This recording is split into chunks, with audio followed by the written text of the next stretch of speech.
Bandeko balandi ya Radio Liberté Kinshasa na 96.8 MHz. Bino bosali kolanda biso à partir de Kinshasa pe de partout.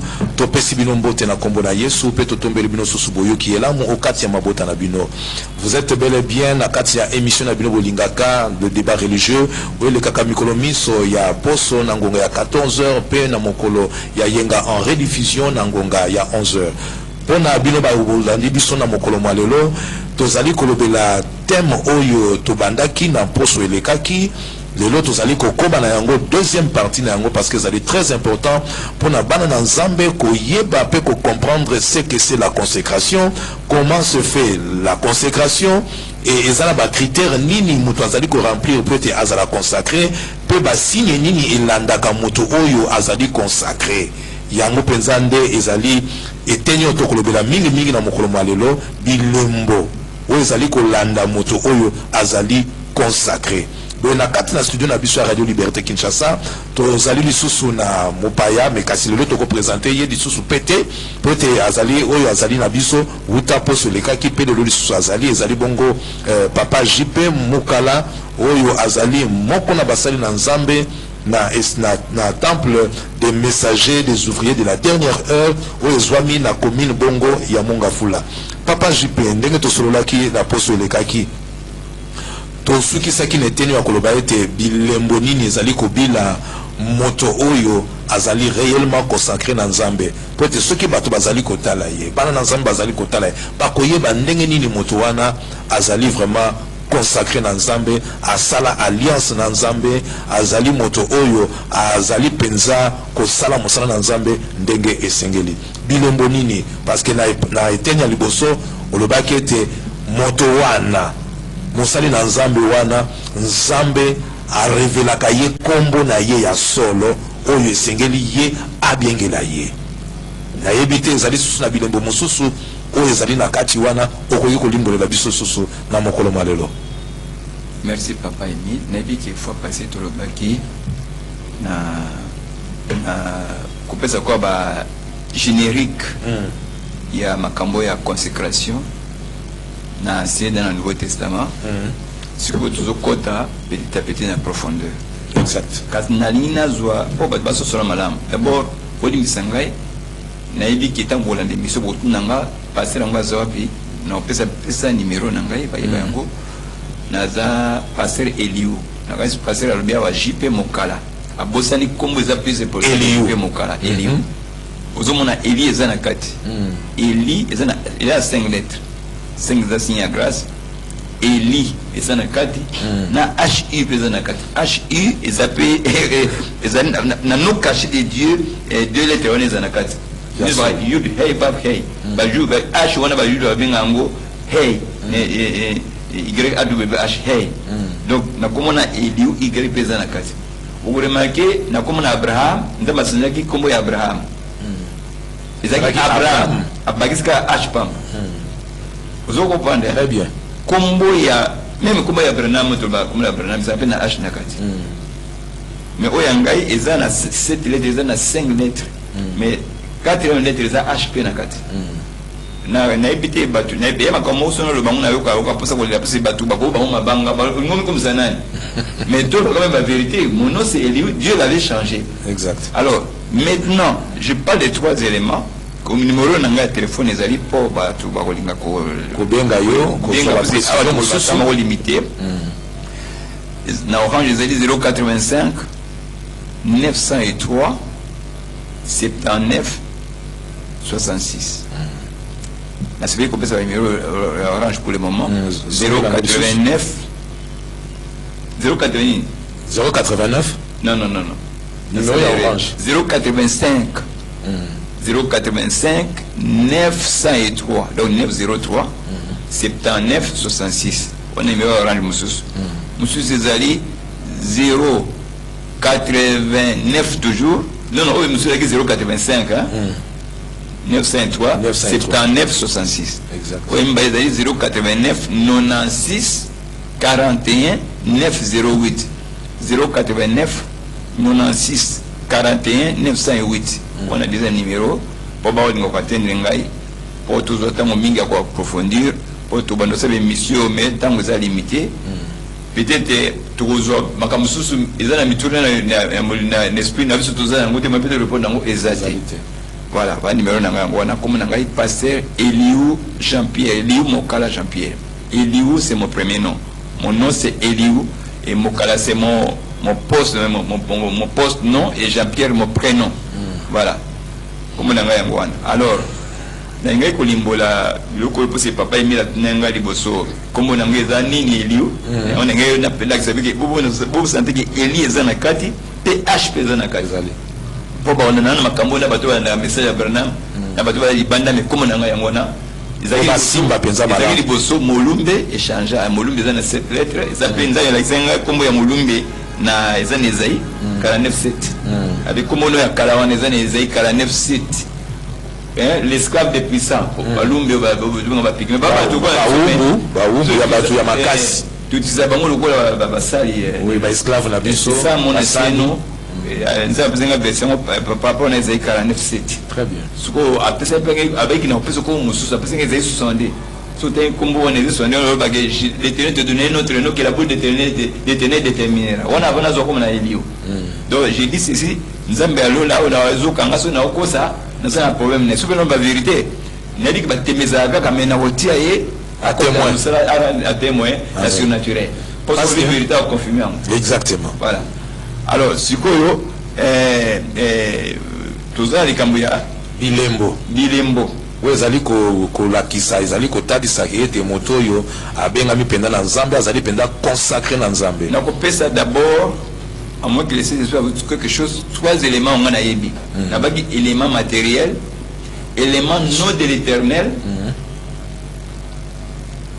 na élément surnaturel hein na kombo ya yo moko mutu pesa très important oui donc en d'autres termes nzamba komimonisa pour confirmer likambo wana akopesa yo kombo na ye oyo esengeli yo bengela ye akokamata pe kombo na yo akopesa pe yo yango akopesa yo identité na yo ya ye na ya yo comme on a yo nani atunaki Jacob nazongi sabatneli comme on loba beaucoup de célébrités pour la madame je sais que vous connaissez beaucoup de choses teni manga beta terminer quand on maîtriser mais je vous rappelle la Bible quand Dieu avait traité le nom à l'aise avec Abraham il avait changé son nom non oui ezalaki Abraham akomisaki yango Abraham omoni ezaki parmi ba élément ezolakisa que nzamba tindi a changé kombo na même atana Jacob akomisaki yango Israël mais omoni ke batunani ba kombo Jacob nzambe atuni na bo identité Jacob quel est ton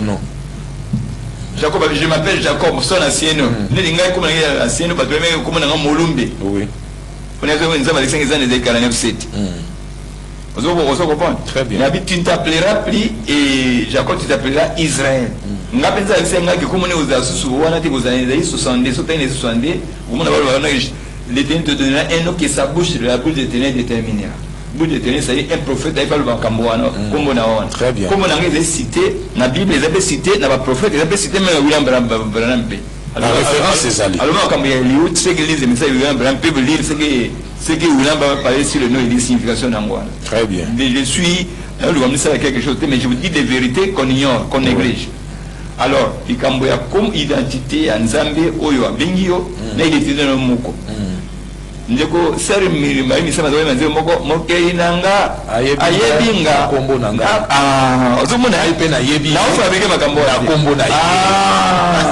alobali kamoko me batu basoso la pété donc soki pour être moto yo nzamba tindi il faut yo yeba nzambe mokena oyo ba nzambe mokena na kombo na ye ye pe ayeba yo na kombo na yo atuni Jacob quel est ton nom bien qu'ayeba qui en avait nyoso na tuni pona ko confesser identité confesser d'identité exact nga parfois na babonde na loba na tana kombo na nga na bi père éternel na tayi kombo na nga oya cadeau ya pesa nga wana et ça est très important mon quoi que je suis concerné de l'alliance avec cette personne je me souviens un jour j'avais prié pour un avocat qui était alors Sophie na bamigé na libumuna était ce que c'est il y a pondé ponanga na tiré le beau gabo na lobi Eliou sacrificateur de l'Éternel na baindingo donc sacrificateur de l'Éternel na ces prières moko ya 2-3 minutes nabi mais tu maître tu es guéri tant que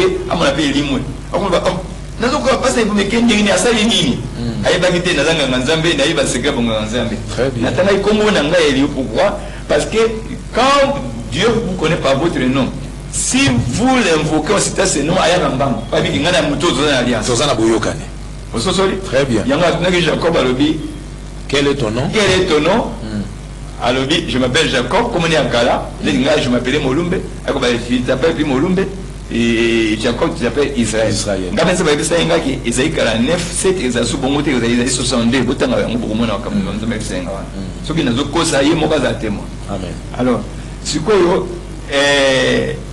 Jacob patunier mokeli nanga ayebinga na komona nga yeba binga bifone be ya komona ye n'est-ce pas très bien mais Jacob a tenu et toi aussi dis-moi quel est ton nom a tenu quel est mon pourquoi demandes-tu mon nom a beaucoup le combo yango a boina le komi monisi manoa coupé tant papa de naissance à Samson nous avons bien qu'il y a une forme ange éternel vous comprenez très bien pour tu vas que tant va ange éternel de Dieu dans Nzambe moko na corps céleste Dieu on ne voit pas avec personne ne peut me voir de vivre mais là ta corps moi corps va bien na terme théologique logos corps wana théophanie ala ta wana ndio va ange l'éternel pour ala ta mutamo na kufate ndio va bien ange l'éternel l'ange n'est pas un autre Dieu c'est Dieu lui-même dans la forme angélique voilà donc ami couvrir na nzoto oyoke moyo mona ye okufa ezalité ndia bila ngona bato voilà so ça mais il faut vraiment cambo très important parce que connaître Dieu que tu connais pas en tout cas ça le nzambo yo yebite voilà tu na ye mystère na yo yebi angote ça passe mais les juifs le savent c'est pourquoi les autres le bilan d'éternel à Paris à Moïse dans cette histoire là yimud makama nyo je suis un des thèmes dans le bakiamo exact donc nzamba malati corps angélique alors je disais que les cambo na que je comprends tu n'y yobi comme on est à beaucoup le bakomona maintenant pas ça même chose à beaucoup le bakomona pourquoi ne pas bien yoba comme on a eu koyeba kombo ya nzambe wana d'abord après ça on ne peut pas se quitter après ça on sous certaines conditions préalables avec exigence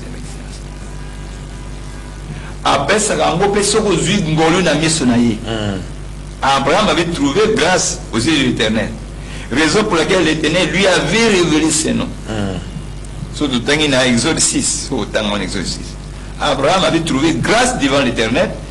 Si tu trouves grâce devant l'Éternel, l'Éternel va se révéler aussi ces noms-là. C'est ça le problème. Mais soit à Koutani Kozana moi Makambo, à Wasenga d'abord bon c'est Makambo, on va révéler au combo. Il y a au moins une Alexa, tu comment au bout, il faut le tout initier la crainte de l'Éternel. Craindre son nom.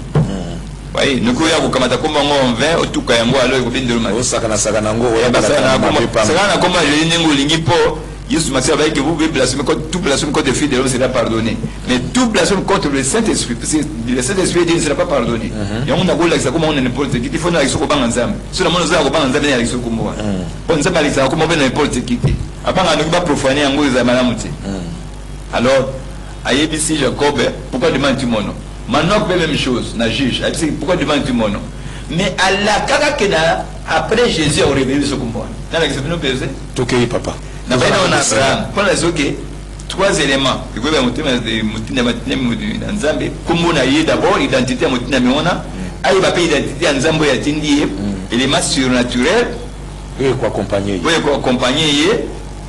donc je parlais de na élément matériel donc quatre éléments on a kombo ya mutu wana nini kombo ya nzambo ya osambe ya nini est-ce que nzambo akomba surnaturellement pe nani wapi élément matériel ya liaso wana exact yoko ya mine wana alors oza initiation ba comment on va initiation à la sacrificature bunganga nzambe ndi mkamna loba ponga mogo na hima eza un peu profond na bolba mo ate mais eza bunganga nzambe makamna on va initiation à la sacrificature bunganga nzambe alors mingi kozaka passer comme un sacrificateur na kasi na baki na fois passé que sauter un exode de Deutéronome 32 nzamba ba na Moïse nini bana Israël ba obinga bango boza vous serez un royaume de sacrificateurs na exode de paix tant Yesu Masia yi abikisi biso na Apocalypse chapitre 5 comme avec qui est digne de prendre le livre de briser les sceaux babi que moi n'a pas d'azadi ko kamata buku wana abi tu es digne de prendre le livre de briser les sceaux car tu as racheté pour Dieu les hommes de toute tribu, Apocalypse chapitre 5, de toute langue, de toute nation, de tout peuple, et tu en as fait un royaume et des sacrificateurs pour notre Dieu. Nous avons cette espace toutes les deux alliances, et il y a des sacrificateurs na Diwana. Nous avons des sacrificateurs. Ce que nous avons été, au sabbat théâtre, pour forcer au Québec, au Kisi, au Lieu, au Balana, j'ai un angouya, au Québec, ici, Massi. Pourquoi il dit qu'on va passer, nous sommes pas en Gaï, n'a ce que vous voulez tout. Pour que si ma soeur mon agoza moi angouya alors qu'ils avaient pas théâtre devant un vrai secrétaire ou mabolumbo ou mabolumbo mon aki bloqué bloqué mon bloqué là ça avait invocation en des terrains pour que le qu'on a yo siko et ça sauter basi ne papa uti kopesa olobi ya liboso nzambe ako mimonisa epai na yo akopesa yo kombo na ye eloko ya mibale foi ba pe kombo na yo yo akopesa yo pe kombo ya sika oyo ye yawe a identifier yo na yango voilà. Donc là Isaac nous a tapé comme yango. Jean-Baptiste nous a tapé comme yango. Yeshua nous a tapé comme yango. Très bien. Pétero Azaki Cephas, Jonas, babengi Pierre, Paul Azaki Saul. Vous vous avez pas comment yoso parce que ba kombo. Bon. Bato nous a banda ba alliance bien sûr. Parce que quelqu'un me dit que bon ta machine comme ba donc ba yoso ni David na machine comme on a été. Oui, mais bato nous a banda kanyas na bango.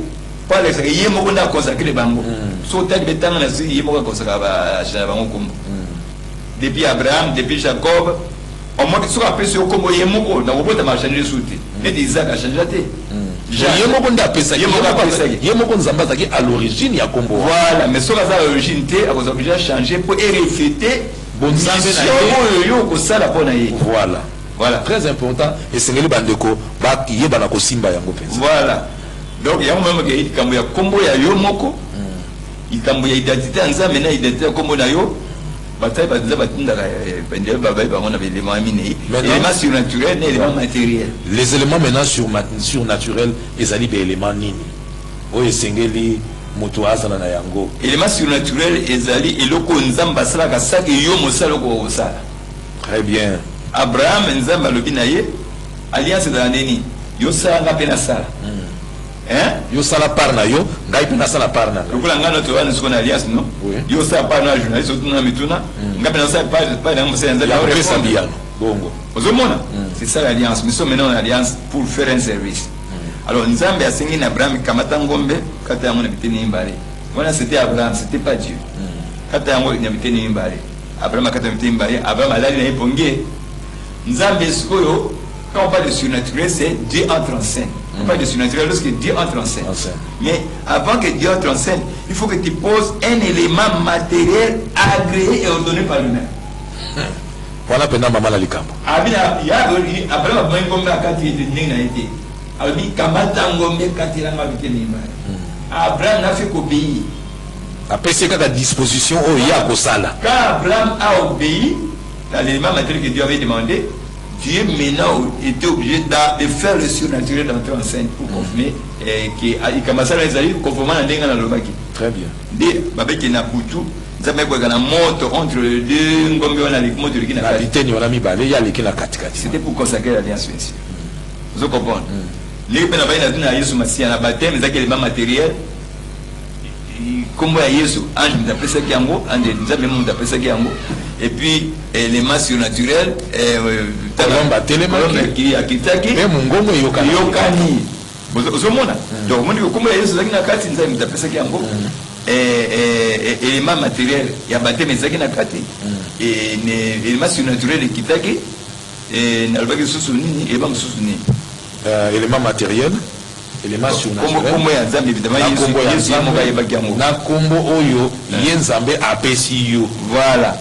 Autre élément sous ezali on a quoi 5e élément source. Très bien. Source dans le but élément matériel comme bon identité ensemble tindio na élément surnaturel matériel comme bon c'est quoi source il y a attachement et alliance na yo na ya ministère ya nina ya sacerdoce na yo toi ozomona yango moni Jean-Baptiste na Yesu bakoda na connexion parce que Jean-Baptiste azaki consacré na Nzambe ye moko siko Jésus ça la brancher la source on attend que source on est vivant ozo comprendre donc il y a quoi 5 éléments on est l'exaké le rôle baké nayebi comment Nzambe était mais sur le cas Nzambe na Abraham Nzambe na Isaac ba comprendre que oza la source même source oza na alliance wana akoki conformément né de baké na 51 pour tous qui poursuivaient la justice qui cherchaient l'Éternel porter le regard sur les rochers.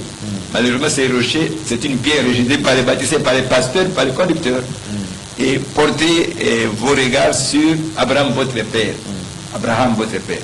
Donc, ça, biloko wana, dit l'exact, mais, ils ont enseignement où nous avons besoin de sungi, comment tout diviner, on a des réseaux sociaux, on a dit moi makasi, parce que avant que la guerre atomique, toute la guerre nucléaire, salama, Jésus Christ a que la bonne nouvelle du royaume sera annoncée à toutes les nations qui viendront à la fin. Tu as fait un royaume et des sacrifices pour notre Dieu. Cette bonne nouvelle ici, des gens rachetés par le sang de Jésus-Christ, qui a fait un royaume de sacrificateurs, doit être annoncé à toutes les nations. On se comprend. Très important. C'est pourquoi on parle des ouvriers de la dernière heure. On dit que vous savez, vous avez un cousin. Avec la bombe atomique, c'est la bombe atomique, ils pour la personne des gens pour qui vont réaliser l'état de la grâce, la dernière chance que Dieu a donnée à l'humanité. J'insiste, les ouvriers de la dernière ère, leur but c'est quoi? C'est de proposer la dernière chance à l'humanité. Très bien. Jésus appelle ça en forme de parabole pour ceux gens qui lisent la Bible. Jésus le dit, les babenga qui va convier, voilà la fête. Nakasi ndiko Matthieu samle bayembango. Babengaki invitation batu babo koya ndiko Matthieu samle José Nzita. Voilà. Vous comprenez, il y a makamoko na rappeler moi je ne fabrique rien. Yesu apesi lycée c'est on a qui babengi ba convier ba pesta ba nini ba ye mais et au koma boyaka t'appelle on na auto ba na siko na auto tonga igi na ngasi ba raison na ye songolo pakala. Voilà. Yesu Masia ba bengaki zaki bato ye moko invitaki. Beaucoup de serviteurs de Dieu les a invités mais ils sont en train de décevoir Dieu en s'attachant au matériel. Voilà encore un piège pour l'humanité, pour les églises d'aujourd'hui, pour les conducteurs d'aujourd'hui. Alors, Yesu a dit, alors, le coup là-bas, allez dans les rues, prenez tout ce que vous trouverez. Et comment dire, oh, nous avons dit qui donnait chance. Et ramena qui va la salle des noces, ma fille on bilamba ya tegeme moko kuteka zaki bilamba ya mtu babimisi libanda. Uzungu Yesu apese masisio comme modèle. Allez, c'est pas comme salama. Biso ba ouvrir à donner être une mission là bien. Je dis que ba tel za mingi pa ko box invitation, mais biso vous en obligé de que même na balaba la dernière chance oya ko ndima kota. C'est pour bon moment qui na nom de l'Éternel. Et alliance on va faire tata na biso na l'isolement ils ont confirmé alliance na consécration on a pour ba tuba yeba yango ba ba ko yoka mais ba ba ko rejeter ndé nzamba ko la bon na peut nos chances na cette ça va boire ici na peut nos chances na Jésus qui va boire ici mais ouvrir à dernière heure bango ba ko zala accompagner en de l'Éternel so ko pas qui pression na bango plus de grâce ndé ba benga tango tango vengeance ekoya. Parce que vous avez rejeté le message de la grâce de la dernière heure. C'est alors que Dieu va lâcher les esprits pour saisir tout ce qui est les bombes atomiques pour détruire le monde. Ok. Papa, JP, Mutuna Ezaliawa. Maintenant, quelles sont les conditions? Parce que tu l'as dit, Yopenza, il y a des conditions où Nzambe a Sengaka et pas une Moussadi Naye à remplir pour que Nzambe a mis Monissa complètement et puissamment dans sa vie. Quelles sont ces conditions-là? Oyo sengeli oyo Nzambe asengaka na mosali na ye to ba prédisposition nini oyo Nzambe alukaka mosali na ye azana nango po etami monisa bapenza makasi epai na ye. Bon, ma prédication mingi mbe prédiction do Nzambe ninga avec mosali na sala po Nzambe monisa makasi epai na ye zana Genèse 17. So tangi yango Nzambe la tenait à Paris Abraham. Tanga yango Genèse 17. Verset 1 à 2, quoi. Pour Nzambe,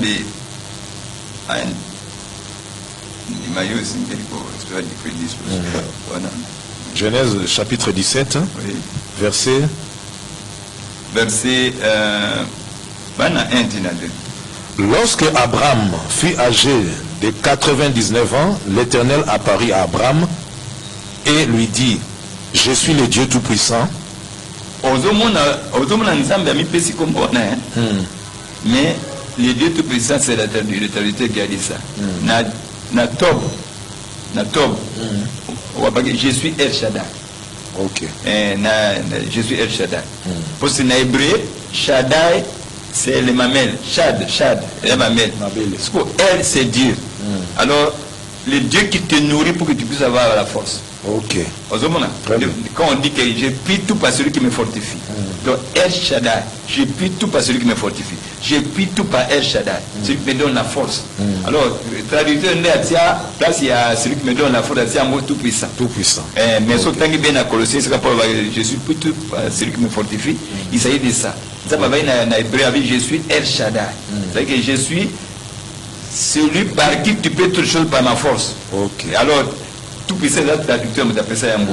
Mais ça, moi, limbola, moi, signification, moi, comme la sens, il y a combo, exact. Pourquoi la sens, comment un zambou les a cachés, et ça, dans le sens, il y a le même lieu, lui, éternel, dans la 3 temps. Vous comprenez? OK. Et ça, le même, dans le sens, il y a celui qui est, celui qui était, celui qui est, celui qui vient. Et ça, dans 3 temps. Alors, ils ont quand on dans la Bible, il va tout parler, tant qu'on ça, il va comprendre. Écoutez, ils ont la profondeur de mon côté, c'est obligatoire pour nous avoir une scène, comme ça surnaturel. Alors, je disais que la condition de Zambé Azali Kopesa, après c'est un combo naïe, Abraham que je suis le Dieu tout puissant. Ça, on est là traducteur. Mais là, ce qu'on dit Babylone Moussou, Tob, par exemple, on dit je suis El Shaddai, one hébreu. Tob n'a dit vérité, on est hébreu, je suis El Shaddai. On continue. Marche devant ma face et sois intègre. Marche devant la face de El Shaddai. El Shaddai, El Shaddai, Adonai, c'est le Seigneur en araméen. Et le lion signifie le très haut. Alors, El Shaddai, il est un traducteur et un tout puissant. On va le tout puissant. Comme on est hébreu, El Shaddai. Quand on va aller très haut, on est hébreu, il est El Elyon. Si vous Adonai, il est araméen, le Seigneur. Voilà. Alors, donc, on a dit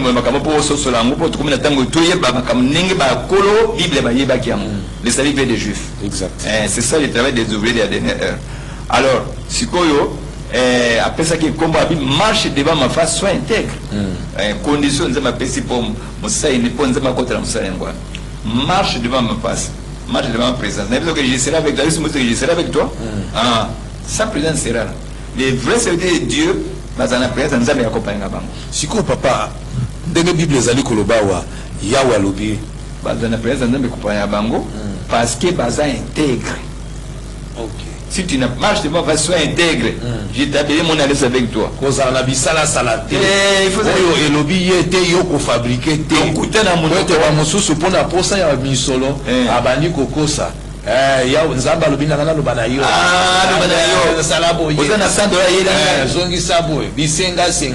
voilà, intègre za bosembo ya motema. Intègre, soit intègre za bosembo ya motema. David était un homme intègre, mais il avait péché. Moto a intègre, soit sumuki yeba yambola, baki bali misana sumuki. Akoyoka soni te. Tango ata yoki soni, mais akoko sa te, parce que l'intégrité ça la vérité. Quand on parle d'intègre, c'est savoir dire la vérité. Bisous to sumuka. Mais quand un homme qui est intègre, lorsqu'il pêche, lorsque tu lui dis que tu as péché, il va dire que tu as dit à la vérité, j'ai péché. Mais celui qui cache ses transgressions ne prospère pas. Mais celui qui les avoue et les délaisse. Donc être intègre, c'est savoir avouer la vérité, même si c'est contre vous. David avait péché.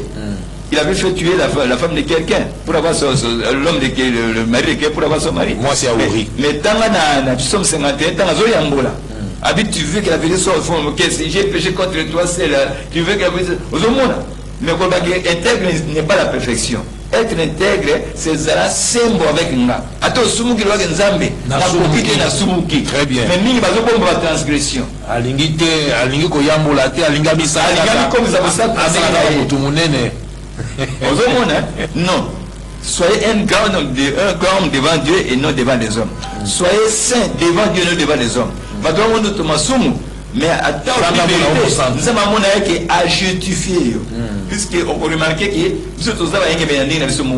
nous sommes justifiés. La personne qui est justifiée, c'est la personne qui a péché et s'est confessé correctement. Très bien. David était un homme justifié. Il avait péché. Il avait confessé aussi. Il avait confessé, il avait dit la vérité. Que j'ai péché contre toi et toi, c'est la bombe à moté. Voilà, il fut justifié. Et c'est en état justifié que nous sommes déclarés intègres devant Dieu. Exact. Donc, Moutouana, Ndenge, Tozali, Kotanga, Namakomia, wana Genèse chapitre 17, verset 1. Il faut Moutouana, à part que ça intègre et singeli, atambola, liboso na elongi, ya Yahweh. Oui. Akotambola, liboso na elongi, na Yahweh, papa, JP, Eliou, Lolenge, Kani. Oui, Missangai. Toza basali banza mebele, toza ba Jacques Verneau, toza ba Thomas Bord, ba Billy Graham, ba Demo Chakaria, ba Moussou Bayakia, Benny In. Oui. Dans le corps de Christ, je parle en tant que membre du corps de Christ. Oh, Jésus a vu l'église de Jésus a vu des personnes en tant que corps. Vous avez cette esprit en tant que corps. Mais dans le corps de Christ, vous avez des basali belé, vous l'embrasez pas dans le basali yango. Très bien. Atia Kamatia Moko sur regarder à l'invisible. Même les gens qui suivent ce message, sur Bolaninga Boyokango, Atia Matia Moko 3-4 fois, regarder à l'invisible. Utuninga Botuna. Hein? Très bien. Akotambola lolenge nini. Nani bosone longi na Yahweh. Mosali na vous bossez le motuno tuna ke. On voit que prière sans mezana ndenge nini. Akosala nini pour prière sans mezana. Yezala na ye. Vous bossez na mituno tuna. Si, na simbaki. Akosala nini pour prière sans mezana ye. Vous comprenez? Je serai avec toi. Il faut prier dans Nzambe parmi les 5 éléments. Les autres, c'est que mon face à n'angoupa ni par exemple à signe Nzambe. Alors, il faut prier dans Nzambe c'est un motu. Nzambe a vu Abraham, soyez intègre. Marche devant ma part face. Parce que tu n'as pas motuna. La voix va côté ma face à Nzambe n'engue ni. Ah, retenez d'abord que Dieu est omniprésent. A dit je suis Nazali. Nazali. Omniprésent, c'est que je suis omniprésent. Très bien. C'est quoi l'omniprésent, même si tu as Azali. Là où 2 ou 3 sont les noms de Jésus, tout le monde a été. Alors, il y a ça invisible. C'est pourquoi il faut savoir regarder aux choses qu'on ne voit pas. Parce que Dieu est invisible, tu dois voir un élément qu'on appelle la foi. La foi te démontre que l'omniprésent est là, même si je ne le vois pas. La foi n'est pas comme vous dites. La foi, c'est croire aux choses qu'on ne voit pas. La bonne époque, oh, parce que tu n'as pas la foi. Tu cherches le matériel. Oh, alors que ça m'a cambré. La foi vient de ce qu'on entend. Ce qu'on entend vient de la parole de Dieu. Vous imposez le mot malade, les malades seront guéris. Seront au futur. La bonne époque, je connais encore qu'il sera guéri. Même si je ne vois pas. J'ai la foi que j'ai déjà prié et que les Kambango est consalement. Et la difficulté avec les églises, c'est qu'ils veulent rendre la foi matérielle. La foi est immatérielle. Comme Dieu est immatériel, la foi est immatérielle. Alors, comment savoir que le prière sans Nzambe est longo? Il faut que la foi, il y a présence invisible dans Nzambe comme omniprésent. Exact. Mais tu n'es qu'à nous avons la conscience que Nzambe est longo. Ah, tout le monde a été invisible, mais Zali, présent. C'est pas parce que moi je suis omniprésent pour y baguer Azakate. Nzambe yaka Azao déjà wana. Yone reconnaît des princes na. Azaka déjà. Le pays marqué Oumela na Oumela. C'est qu'on a seko. Ya Azaka déjà c'est qu'on a seko. Le bande Ozali c'est qu'on a seko. Ko bande Oumela te. Yo Oumisa te ya déjà Oumela. Asa Oumela na lui. Atako tu yo zala kité. Asa Oumela. Oumela na yo kité. Oumela ya Oumela. Te. Le ba Ozala kaya ko Oumela. Là, tu reconnais ce qu'il est. Ce qu'il est. Et je suis. Très bien. On se comprend. Très bien. Donc, c'est un peu ça. Donc, il faut y avoir là, et ce qu'on a fait, c'est on se comprend. Ils appellent les mamoko et atmosphère spirituelle. Il faut mettre ça dans l'atmosphère. On sentit que personne n'a jamais ça. Parce que maintenant, le Saint-Esprit est là. Maintenant, il est là. Et Zakate qui a commis à sentir yango. À sentir. Na moment où il y a sentir yango. Mais ce qu'on dit ebandeli la makambo. Azalaki déjà. Azalaki déjà wana mais asali ne ko sentir. Alors ko sentir wana c'est comme élément moko surnaturel peut avoir contact. Sentir yango. Déjà moto zali ko yebisa bana Nzambe ke tango zali ko kende na église. Ozali ko kende ko sambela. zalaka mingi concentré ozali ko kende pona ko zala distrait parce que ezana moment oyo yo zali wana liboso na présence na Nzambe a ko faire sentir yo présence na ye na tango wana na yebite ceux qui papa na zali libanda parce que to monaki na kati na dizibana Bethesda da kuna tango papa wana o azalaki mokaka tani pendant 40 ans azalaki en difficulté azibaki kozwa lisungi te mais tango Yesu ayaki c'est-à-dire que la venue, la présence de Jésus-Christ na bisika oya azalaki azalaki suna bosenga ya mai te po abika azalaki suna besoin elika mosusu te po abika mbala moko Yesu ye moka lobaki na ye lève-toi, prends ton lit et marche et puis moto wana a recouvert ki lobiko. N'est-ce pas que ceux qui battent au penda bazali koyana ndako na Nzambe tant que ça c'est la non maté yebimanano to louange et salamanano to adoration et salamanano pour que y a sentir présence dans Nzambe alors que Nzambe azali déjà wana akoki kotalisa ye ke na sina azali esika wana depuis le moment na mungonga nyoso ya lingi mais kaka yende azala na kondima pe kaka yende azala disposé pour natina ko sentir présence dans Nzambe. OK. Donc on a vu ce croyant pourquoi? Le croyant c'est celui qui sait regarder aux choses qu'on ne voit pas. Où la personne est en négatif, avec personne ne peut me voir vivre. La Bible dit qu'il habite une lumière inaccessible qu'aucun homme n'a vu, qu'il ne verra jamais. Parce qu'il est invisible. Preuve, papa, l'homme créé à l'image de Dieu. Aux anapathis, mon visible et invisible. Oui. Dieu ne t'a pas créé visible.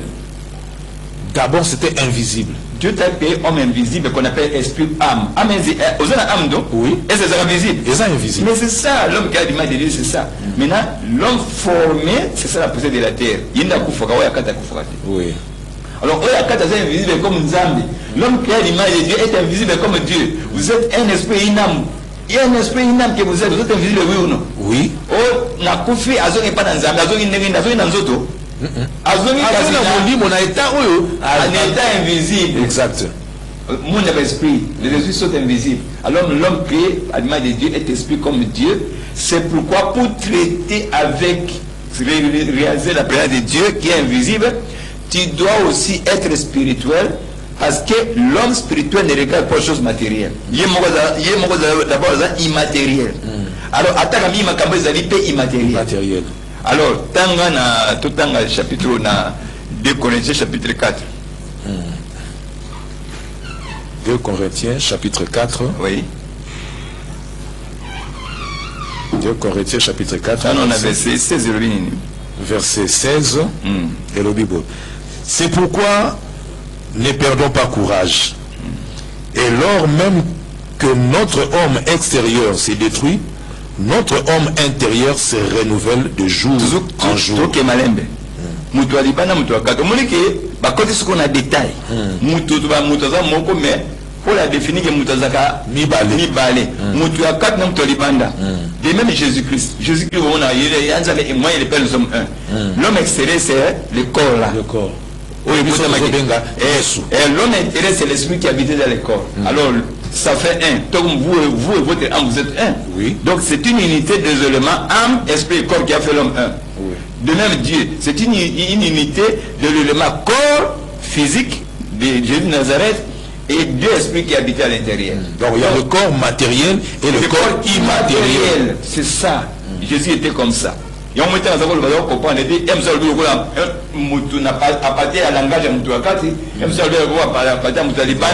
Jésus plaira, Jésus pria Dieu. Vous comprenez parce que vous pouvez le Kambouya. Bomoni temple oyo tongama pendant 40 ans mais ngana ko détruire yango pe na ko tonga on a 3 jours et pesa ki folie oyo ko ba ko la ngai on ezali comme terrain na ye mais temple oyo ezali comme extérieur c'est là que il faut comprendre papa mais kama kambo na ko nzambe ba ça nzambe ba humble so ba ninga ba ça vous savez ko ba je sais tout à chercher à être les enfants qui apprennent et Dieu vous apprendra beaucoup so ça l'orgueil qui ngapa ya yebi et ça na pe ko yeba parce que la vérité c'est ce sont des choses que l'oreille n'a jamais entendues que l'œil n'a point vu qu'ils ne sont jamais montés dans le cœur de l'homme, des choses que Dieu a préparées pour ceux qui l'aiment. Alors, maintenant je disais que homme extérieur n'a homme intérieur. Continue. Dans verset 16, oui. Pour une meilleure audition. Oui. C'est pourquoi nous ne perdons pas courage. Et lors même que notre homme extérieur s'est détruit, notre homme intérieur se renouvelle de jour en jour. Car nos légères afflictions du moment présent...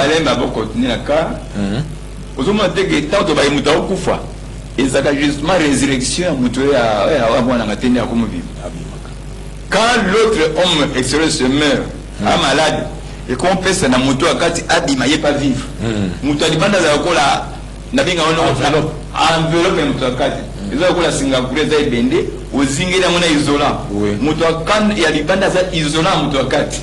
Alors soki olongoli isolant na ndo monde na muto akati. Voilà. Mais bon, il y a un mystère qu'on dit qu'il nous le verrons tel qu'il est, pas tel qu'il était, tel qu'il est. Il est esprit. Dieu est esprit. Donc, on a une forme esprit. Voilà. Ceux qui a reconnu des ténors, tout ça, les âmes, n'est-ce pas? Alors, continuez dans 17. 2 Corinthiens 4, 16, 17, oui. Car nos légères afflictions du moment présent produisent pour nous, au-delà de toute mesure, un poids éternel de gloire, parce que nous regardons non point aux choses visibles, mais à celles qui sont invisibles. Très bien. C'est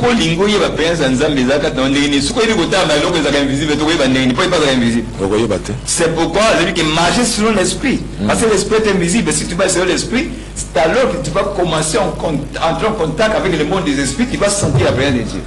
Si tu ne marches pas selon l'esprit, même s'il est là, tu ne seras pas. C'est pourquoi on parle que l'homme qui traite avec les autres est spirituel. Pour nous avoir l'esprit à moi en agaté. Dieu pose l'esprit, partenaire et moi en agaté. Alors nous regardons nos choses visibles aux invisibles. Très bien. Continuez. Car les choses visibles sont passagères. Voilà. Et les invisibles sont éternels. Quand on parle de Dieu éternel et éternel, ce qui est Dieu éternel est éternel dans son état invisible. C'est pourquoi on dit que Dieu est esprit. Ceux qui créent avec un Jésus cher, par exemple, on a fait une illustration, ils ont été. Si a mis son âge, soit invisible. N'ensemble, invisible. Amen. Vous comprenez? Amen. Mais le vrai Dieu, c'est l'esprit qui habitait ce tabernacle-là. Vous comprenez? Ce qu'on dit que tu es invisible, tu es démontrer ce quoi Azali Awa.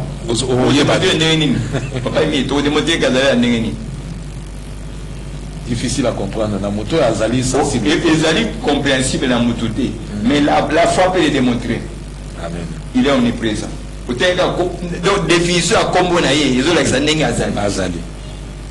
Il est ici, il est omniprésent. L'omniprésent n'a pas d'être vu.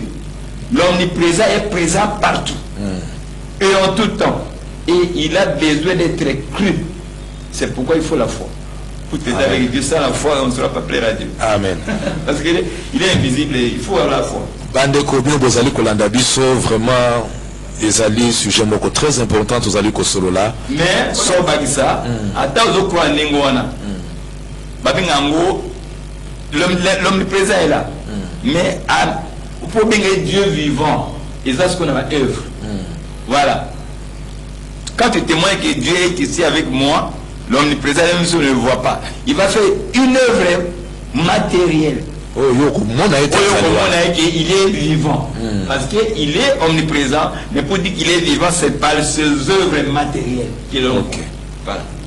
Vraiment, la guérison divine et ainsi de beaucoup de choses qu'il fait. Bandeko balandi bozali kososola ete lisolo ezali na ino molai kasi tango kaka nde ezali kopesa biso pasi penza bongo nalingi papa jipe opesa susu numéro na yo parce que bandeko ebele bazali na bosenga ya makambo mosu basolo na yo peut-être na nkuku otolobaka na mwa pembeni bongo pesa numéro na yo penza bandeko bakokana kosimba et au besoin bakokana kobenga yo tango mosusu mpona kosolola toko kota na profondeur ya explication oyo bango bazali na ngolo bosenga kolandisama na mituna na bako.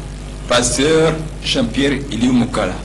Par vocation, j'ai fait office de pasteur dans une petite communauté appelée Temple du Ministère de l'Alliance. Mais par vocation, je suis un enseignant. Le ministère, je suis un enseignant. C'est le faisait que je suis un enseignant. Et puis, comme on a Jean-Pierre Eliou Mokala. Eliou, c'était nos bibliques. Ça m'a Job. Ouais, c'était bien la dernière Liwana. Et puis, mon numéro, c'est. On appelle ça des oranges. Les amis importants. 085 903 79 66. 085 903 79 66. Deuxième numéro, c'est toujours orange.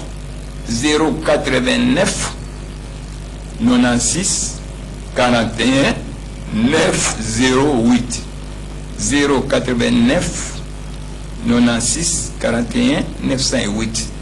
Alors, vous pouvez m'atteindre à ce numéro-là. Si vous voulez qu'on aille un peu plus profondément, ou bien vous voulez découvrir davantage, vous avez Nzambi, vous avez la Nini, puis vous avez la disposition, il y a les enfants qui aiment apprendre, nous allons partager. Et je crois que ce serait une bonne chose pour notre édification commune. Merci, Bandeko Balandi, Nakanisi Tokomi Nasuka émission Nabiso. Vraiment, Bozala qui. Baïke Ponatina Kolanda Biso, ticket Nzambe Pambola Bino 4 Nambabota Nabino, Ndeto Kutani Mbala Sima pour un nouveau numéro.